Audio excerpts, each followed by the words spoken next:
欢迎回来。美国众议院在2月11号这一天呢，有一个重要的决议啊，就是以219票对上211票通过了一个决议，撤销川普对加拿大所寄出的关税措施。而且很罕见的是呢，媒体也报道了，这当中呢有多位的共和党议员是倒戈的，直接打脸了川普对加拿大的关税政策。而我们先回顾一下这个事情的前因后果哈。1年前，加拿大才说中国大陆是最大的安全威胁，但是最近看到情势似乎转变了。有一个重大的变化，就是加拿大总理 Carney 呢，他决定放宽对中国大陆电动车的关税，而且呢，跟中方要谈农产品互相关税，甚至传出要和中方的这个中国大陆的企业啊合资设厂。川普呢，则是对加拿大寄出100%的关税，因为听到这样的消息，他非常的不开心啊，也威胁说呢要封锁像是哥地豪国际大桥，那甚至也传出评估，这个很重要，就是说退出美墨加协定，因为这个协议呢马上就要到期了，那打算呢用各种胁迫的手段逼加拿大回到谈判桌。事实上，其实在加拿大这边啊，经济、国防、能源其实都是高度的依赖美国的。那美国更是加拿大最大的贸易伙伴，因为加拿大有超过70%的出口都是销往美国。可是这次态度突然会大转弯呢？外界的解读并不是说加拿大就因此轻中了，而是在避险啊，就是去风险化。那因为呢，当华府的政策变成了交易型的勒索啊，使得渥太华这边呢也只能够寻求平衡。大使，您觉得 USMCA 啊，就是这个美墨加协议啊，现在当然讲是这样讲啦，它真的会退群吗？这退群之后产生的冲击跟效应会是如何？它是威胁啦，做起来会很多困难。你看这次美国众院推翻川普的这个他的这个关税政策啊，那就显示出，就是说，跟美国跟加拿大的贸易之间，美国有很多受利的州，跟美国受利的这些团体，这些产业团体。对，那美国的这些众议院的代表，它都代表州的利益啊，都代表这些产业团体啊。那这些团体，你把它这些跟加拿大的你跟这个贸易关系，你给它切了以后，美国这边的相关的这些代理也好，或者甚至投资方也好。他的利益就受损了，因为这个加拿大的70%的东西都外销到美国，那美国也承受很多加拿大的货品，所以不是那么简单。那同样的加拿大例子可以用到墨西哥的例子上来。那比如说，美国可能你在你在 Texas 你感觉不到美国跟加拿大关系，可你如果在 North Dakota、South Dakota， 还有你在 Washington， 你在这一些还有 Maine， 还有这些州的话，那你这个加拿大的关系就跟你非常密切啊。你要知道，我以前听说这个美国的这个牛只啊，它要屠宰的时候啊，从 North Dakota 它有一段路要进到加拿大境内，然后它从加拿大那个他们有一个增肥减肥的一个牛只的这样子的一个路程哦，有一部分要走到加拿大境内再走回来，那所以甚至美国很多、加拿大很多，他们的牲口要到美国的这边来屠宰，所以美国屠宰场开那么大，它加拿大的牛可能占1半，那还有美国的牛从加拿大走回来，这些东西都是我们要去了解细节。那你川普这样一砍的话，那整个它这个畜牧的跟它肉产品的产业链就被切断，所以这是一种极限施压的一个，又是来施压了。所以你 North Dakota 那个众议员一定会出来反对的，他的当地的经济会受损，不是只有你加拿大受损。那其他方面，你说加拿大的木材那个进来，美国的这些相关的不管你造纸业或者什么相关的木材的这些消费，那在美国消费的话，不是加拿大自己，加拿大只提供原料啊，在做下游加工的都是美国商人啊。对，那你一下把美国的这个加拿大的这个木材把它砍掉，把它弄掉，那美国这边有多少人受损害？那另外一个更不要讲，美国听说60%的原油进口原油都是加拿大的对，所以这个里面这个产业链不是那么容易切断的。对，所以我认为川普说要把美墨加协定我觉得他要把它做成重修是可能啦。可是呢，如果说要把它就是一下把它怎么讲，把它废除的话，那可能在美国境内的受害者也是也是成千上万不是只有加拿大众议院的这些国议员脑袋是很清楚的，因为这跟自己的利益是有关的这个万一到时候因为利益就牵涉到自己的选票，我能不能够继续连任也是有非常大的关系。那但是刚刚也特别提到说，加拿大的总理 Carney 在达沃斯论坛，他特别提到中等国家必须要团结起来这个我们的力量虽然有限，可是呢，你团结起来就不一样了。所以当加拿大强调说我不是亲中，而是避险，他一旦有这个逻辑出现的时候，会不会其他国家现在也在看加拿大怎么去跟美国之间在谈这个部分这接下来的效应会是如何？其实我觉得国际上也没有什么骨牌效应基本上就是各自看自己的利益你美国现在出手，你川普政府出手是每个都砍人家的利益把人家在你美国市场的份额都给他减缩了，那你欧洲也被减缩了，对。而且你又这么强个人主观意愿，对，卡尼你看他不顺眼，你就把那个桥也不准他过了，对不对？前2天我们才听说，他跟那个瑞士的那个轮值总统讲电话不带投机，给人家增加了10%的关税，这么，你说这么样子，就是说很 random， 很这种情绪化的一个决策者，他不晓得他影响多大，那大家当然就要避险对。所以我觉得现在你看中国大陆从年初开始这么多欧洲的领袖去，其实他们是在找他们在美国市场失去的，找到另外市场来弥补而已确实，这是很正常的。我觉得美国继续把他的这个所谓的给人家的在美国市场的利益把它切断的时候，人家就会自动去找别的市场。因为你将心比心，如果你是加拿大的话，你面对到一个长期来说你依赖而且是这么大出口量的一个盟友也好，伙伴也好，他突然说变就变的，你不避险才有鬼的。OK， 所以美加关系现在当然这个外媒分析是面临3层的结构性冲突在画面当中我们看到，第一层是传统贸易冲突第二层是这个供应链跟产业政策之间的竞争，第3层呢则是地缘政治的竞争。好，另外呢中加合作呢。这个部分呢，也大家在看到是说，北美供应链会产生3层的冲击包括在画面上我们看到这贸易成本会上升，制造业呢利润会压缩，另外呢供应链会绕道到中国大陆，所以现在加拿大逐步降低对美的依赖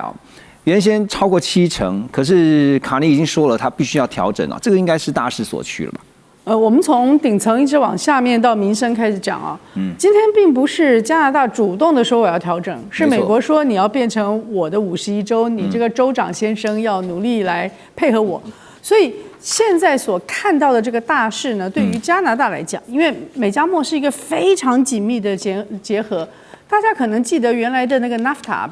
北美的那个条约的时候，美国人是反对的，觉得我们让利给加拿大跟墨西哥太多了，然后非常非常强大的这种政治压力之下，那还是在一个大一统的北美洲的那个梦想里头做的。那在川普上去以后，就变成美加墨已经比较局限了。可是现在变成说我都听了你的了，以前的说不要好，那我们换了一个新的，听了你的以后，尊重你的。福音你的游戏规则还是不保证安全，还是可能忽然变化，所以我觉得他现在说他要退美加墨，可能比他说的退其他的都更为严重。对，以前所退的伊朗核协定那是那个奥巴马定的嘛，他要退的其他的联合国的那些其他的组织呢，也都跟他没有关系，是别人定的。可是美加墨，可是他已经调过一次的。所以你从加拿大的角度来看，我跟着你走没有安全保障，那我一定要想办法去做多重的连结，这样呢，无论是安全和经济发展上，我才有一条路走。否则我安全跟经济发展就没有路了，就只能永远受制于你这大国嘛，就是上国要叫我们说什么就做什么，就完全又回到春秋战国了那么春秋战国时候还没有上国，现在正在看太平年，就回到了那个太平年里面那个中原的天子叫其他的藩属合纵连横一样。所以这对于加拿大来讲就是逼反的，然后他非要在这个时候为自己找到一条安全跟经济上面的出路。那这个中间呢，它不是完全没有排。别人说，哎呀，加拿大跟美国的交易占加拿大出口的75%，看起来它没有排。可是你别忘了，双边的贸易不是一边得利的。加拿大卖了75%，那美国买了那些产品的那些东西，汽车、钢、铝，刚才讲了农产品、畜牧业，对，还有我们以前讲的各种，还有什么药材啊，这人民是跑到加拿大去买药的就是这些各样的东西，农产品、乳制品。畜牧产品，这些从加拿大进口来的，还有双边因为供应链的关系非常紧密，来来去去的这些的贸易中间呢，都不是一方得利，是两方得利。今天没有加拿大进来的原油，北边的那些炼油厂跟精炼厂，他们要从哪里去找到它替代的来源呢 ？Sweet crude 就是甜油，可以在美国有，可是酸油呢就得去委内瑞拉远远的运来，所以这些东西都会改变它的产业结构。所以我觉得今天我们看到的是，当然美国作为说一个很强大的国家，可能有一种幻想，说我可以决定所有的游戏规则，但是当你逼你的最近的盟邦逼到了一个绝路的时候，他一定也要想办法逃逸出你的影响圈。那这个不是今天的贸易，不是今天的产业结构，还有川普念兹在兹的北极圈呢。今天你如果美国跟加拿大关系好，他从美国经过加拿大就进北极；如果没有的话，你就得去阿拉斯加跟格陵兰。你就得在两边去做这件事情，所以对于美国来讲，这一把交易一定是一个两面刃，这是绝对的情况。对，所以现在川普这样子放狠话，那我们就先听一听，因为呢，他真的实际上要做，他要怎么做？像大使刚刚也提到哈，这不是那么容易一件事情。他现在讲说他要评估嘛，说要退出自己所主导的美墨加协定哈。可是呢 ，Bloomberg 画面上面我们提供给大家，他们就分析说呢，这凸显出什么呢？凸显出川普不善于遵守协议。啊，这1年多，他已经让全球都知道了，他真的是一个不按牌理出牌，而且真的是不会遵守自己承诺的。OK， 然后呢，他也为了美墨加的这个贸易啊投下了震撼弹，让北美的经贸前景增添了不确定性。所以我们能怪加拿大吗？怪加拿大，我觉得川普会继续怪加拿大，不管加拿大说什么做什么，他已经决定了，他真的不喜欢加拿大，本来不喜欢 Trudeau。现在换成不希望 Carney， 这个不会有变化，所以将来他剩下的3年的时间，他还是会一直批评加拿大，不管这个美墨加协定将来如何调整、重新写等等，不管怎么样，他还是会针对加拿大有特别的意见。那你觉得接下来这个到期之后的美墨加协议啊，会朝向什么样的一个方向去发展？你说美加墨这个可能会大幅的调整，但是墨西哥跟加拿大是没办法，美国要调整、重新写等等，不得不答应美国了，因为他们还是要依赖美国这个市场，这个是他们两国是不能避免的。川普也知道这件事情，对，所以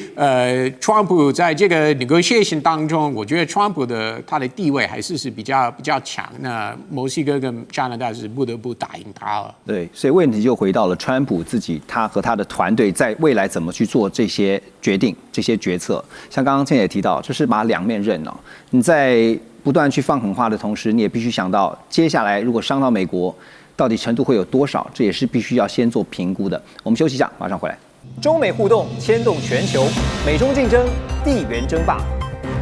外交、军事、科技、经济，多元观点，权威分析，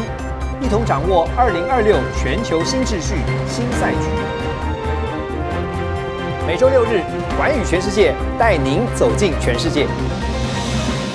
欢迎回来，寰宇全世界。中东局势还是目前全球最瞩目的焦点之一啊。最近伊朗发生了大规模骚乱，那有外媒的分析呢，这主要原因呢是来自于12月底的经济危机。当时呢，这个伊朗的货币里亚尔汇率突然暴跌，所以使得首都德黑兰的商家还有店面等等纷纷歇业抗议。不久之后呢，就引发了全球演变成这个全国的暴动。那结果呢，美国财长 Bessent 他也公开承认了。他后来就公开承认说，这就是美国在后面操纵这个汇率啊，他自己跳出来说跟美国有关。好，多年来其实美国呢就以美元结算的体系作为核心，对伊朗实施了层层的制裁，像1979年伊朗伊斯兰革命运动就是如此啊。这么多年来呢，其实伊朗几乎是世界上受到制裁最严重的国家，惩罚的范围不限于美国公民或企业，也扩大到其他国家的个人跟企业。那另一方面也看到了美国主导的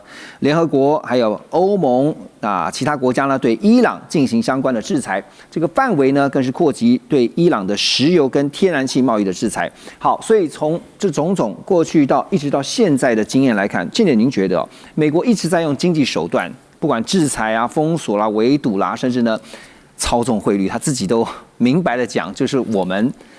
使得这个伊朗的金融体系出现了这个非常大的变动。可是真的有看到有什么实质上的影响，甚至是包括达到想要颠覆他的这个政权的这个目的吗？最近呢，我的一个好朋友就是 Jeffrey Sachs， 他一直不断提的就是 Clean Break 1996年给纳塔亚胡所提的这一个干净切割计划。那如果你从一个比较长的时间点来说呢，美国进行了将近30年，根据这个大计划的蓝图，在以以色列为核心的其他的国家视为反抗之狐的这个大概念底下，陆陆续续的对了伊拉克、叙利亚、伊朗以及黎巴嫩呢，都做了很多的军事动作。对，目前黎巴嫩算是定于一尊，阿塞德政权被推翻，换了一个新的政权，所以暂时抵定。但是我觉得台湾跟西方的媒体很少人谈到说，当 Mark Rubio 去跟伊朗说，我们现在如果要谈判的话，我们要做一个全面谈判，而伊朗其实做了一个回应。他做了一个叫做全面和平的对美国的提议，叫做 Comprehensive Peace 啊。那么这个是在半岛电视台上面明白说的，很少人知道，那么很少人报道。那它这整个的概念是说，你每次都是要告诉大家说，我们这个抵抗之狐是如何，然后这边伊朗呢是因为有核武，然后对我们做了很多的作为。但是今天如果要谈判，去年6月的12日战争不是一个很好的例子吗？谈判到了最后礼拜天要谈判的时候，礼拜5来轰炸。对，一开头是以色列开始去轰炸的。所以如果要谈判，我们可不可以把它整个包裹起来谈？就是中东其实现在有2个不同的道路。一条是从像1996年的那个 Clean Break 计划里面，要把其他的对以色列不利的力量呢全部削弱的，这个一直进入了无尽的战争。这是以色列最想一个无尽的战争，一直打，而且今天就算你去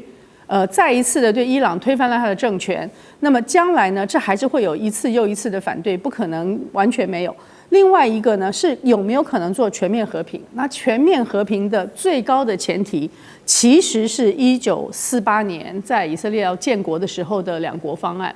当然我知道我自己也有很多朋友啊，因为历史啦、文化或者是宗教上的理由，对以色列是绝对支持的。但是我们在经过了这么长的加沙的人道危机的时候，大家可不可以至少听一下他们的全面和平方案？这个意思是说，若是能够让巴勒斯坦人在大家都同意的情况之下呢，有一定程度的基本的巴勒斯坦国，那么连以前已经现在被撕毁的那个 JCPOA 啊，是还有联合国的2231的决议文呢，通通可以拿回来重新谈。因为伊朗曾经同意过把他的核武计划纳入国际的监督，可是后来就被撕毁了嘛。这就是那个就是伊朗核协定啊 JCPOA。所以他们的整个的方案里面就是包含了你一劳永逸的，真正不是说把其他国家都打垮，真正的一劳永逸是要让2国能够有2国方案，让巴勒斯坦也能够建国。对，然后接着再往前走的话，伊朗愿意放弃他现在所做的比较强硬的一些主张，一起讨论一个在国际上面的和平。那这个东西现在是叫做2002年就有一个阿拉伯的和平倡议，是由伊斯兰国家开始做的。我认为过去几年的确对形势是有所改变的，因为加沙这么残酷的人道的危机啊，使得在过去这短短的时间之内，承认巴勒斯坦的国的人在联合国有150国了，对，193国中间有150国，包含了一些欧洲的大国，这些以前是跟着美国走，是不会承认他们的。因此，这个新的势头，谁也知道，只要美国不答应，以色列不答应，就不会进入永久和平，还会进入无尽的战争。但是2月7号由伊朗外交部长阿拉格齐，因为名字翻译我要看一下，阿拉格齐在半岛电视台所正式提出来的 comprehensive peace 呢，值得大家想一想，因为只要没有在釜底抽薪的解决它最终的这个根源，因为每个人都知道1967年吧，6日战争之后，以色列从埃及取得了西奈半岛加萨走廊，从约旦取得了约旦河西岸，从叙利亚取得了戈兰高地。那甚至呢，黎巴嫩以南的这个黎南这部分呢，也正式的进入了军事的一种控制。那这一些所扩张的这些领土，是到目前为止，其他的国家都还算是承认现状的哦。对，这个现状当时是承认的，虽然它在正式的领土化的地方是没有的。所以你今天去看以色列地图的话，这几个国家就是埃及、伊朗跟黎巴嫩。叙利亚都没有在这个新的以色列的地图上面做很强硬的主张。对，所以如果能够在1967年的疆界下，同时能够有一个两国方案的话，这是伊朗现在的和平的提案。我知道大家的立场不同啊，有些人认为还是要全面的支持以色列跟美国的主张，但是他们讲的难道不值得想一想吗？对，因为只有你要想办法，伊朗那么庞大的国家，不可能被你全面夷平。今天这个政权走了，明天那个政权回来。美国杀过了苏雷曼尼，伊朗杀了哈尼亚，以色列杀了哈尼亚，你把领袖都曾经杀过了。可是还是没有，你不可能全面的战争，是全面的占领，全面的改变他的政权。那这个情况之下，会不会一而再、再而三、反反复复的战争？所以，全面和平的前提是一定要釜底抽薪的把巴勒斯坦国的问题解决。对，这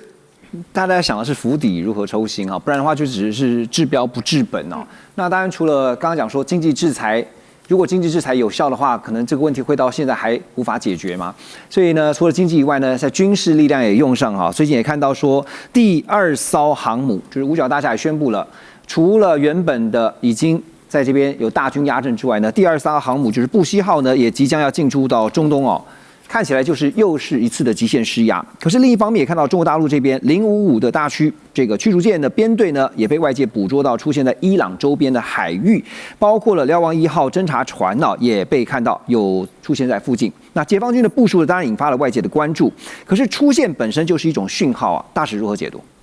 对这个，因为西方的媒体对这一次055大旗出现在阿曼湾啊。那么做了很多解读啊，那像 CNN 啊、路透社他们就说，这个是中国大陆对这个区域的紧张的一种军事介入，是对美国在该地区的主导权的一次赤裸的挑战。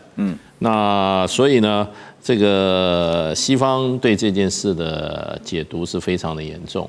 那可是中国大陆没有很明确的讲他的动机，可是他很多有关的报道也说，包括俄罗斯方面也说，他说3月份这个年度的中俄伊的所谓的海上联合军演就要在那个地方举行。所以这个是这个年度军演之前的一个正常的一个调度跟部署。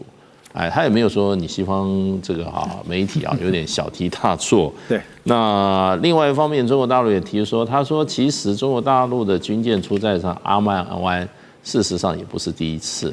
他说事实上的话，去年的12月2号，那么中国第48批护航编队，因为中国大陆在吉布地。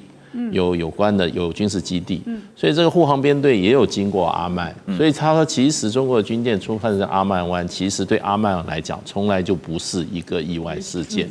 所以是一个常态的事件。不过当然就是说这一次去的是055，那当然这个可能就是说主要是为了这一次的这个军演嘛。那另外还有一艘就是它的瞭望1号，它的侦测船，那就。敏感人士就说，是不是要在那边收集军情，然后提供给伊朗啊？不过我认为就是说，我觉得都有可能性。那055出现在这个时机，现在这个时间出现，那你也不能不说中国大陆其实对于国际事务的态度可能已经完全脱离过去这种韬光养晦的那个时代。对，那是要有所主张了。所以你可以看到这次川普在处理中东局势上面，跟在中南美这边处理委内瑞拉啊，这个很不一样啊，是委内瑞拉说打就打，而且强调速战速决，把人抓了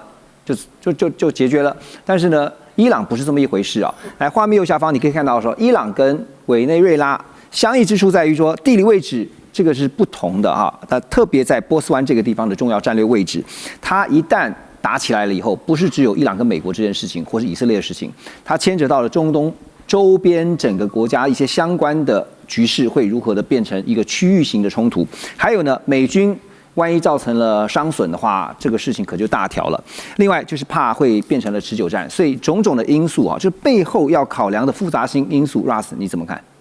川普常常说。他是 peacemaker， 他是爱好和平。那是他这样说的，对不对？但是从他第一个任期到第二个任期，其实很明显，他第一个选择不是动用美国军事能力。虽然他这次回来执政，在第一年2025年去年，他动用美国军事能力，不管是在Venezuela 或Nigeria 或其他的地方，他的确是有的，但是我还是认为不是他第一个选择，所以那个时候也是给 Maduro 很多时间离开，提前主动离开。那 Maduro 一直不要，那就美国Trump 就下令派兵去抓他了。伊朗也是去年。以色列一直要轰炸伊朗，那川普一直想看能不能达成一个共识，跟伊朗一个协定。那这次也是一样啊，他还是给伊朗，你看他给伊朗那么多时间，但是他的确是准备动用美国军事能力，所以不排除将来几个礼拜美国还是会有军事行动。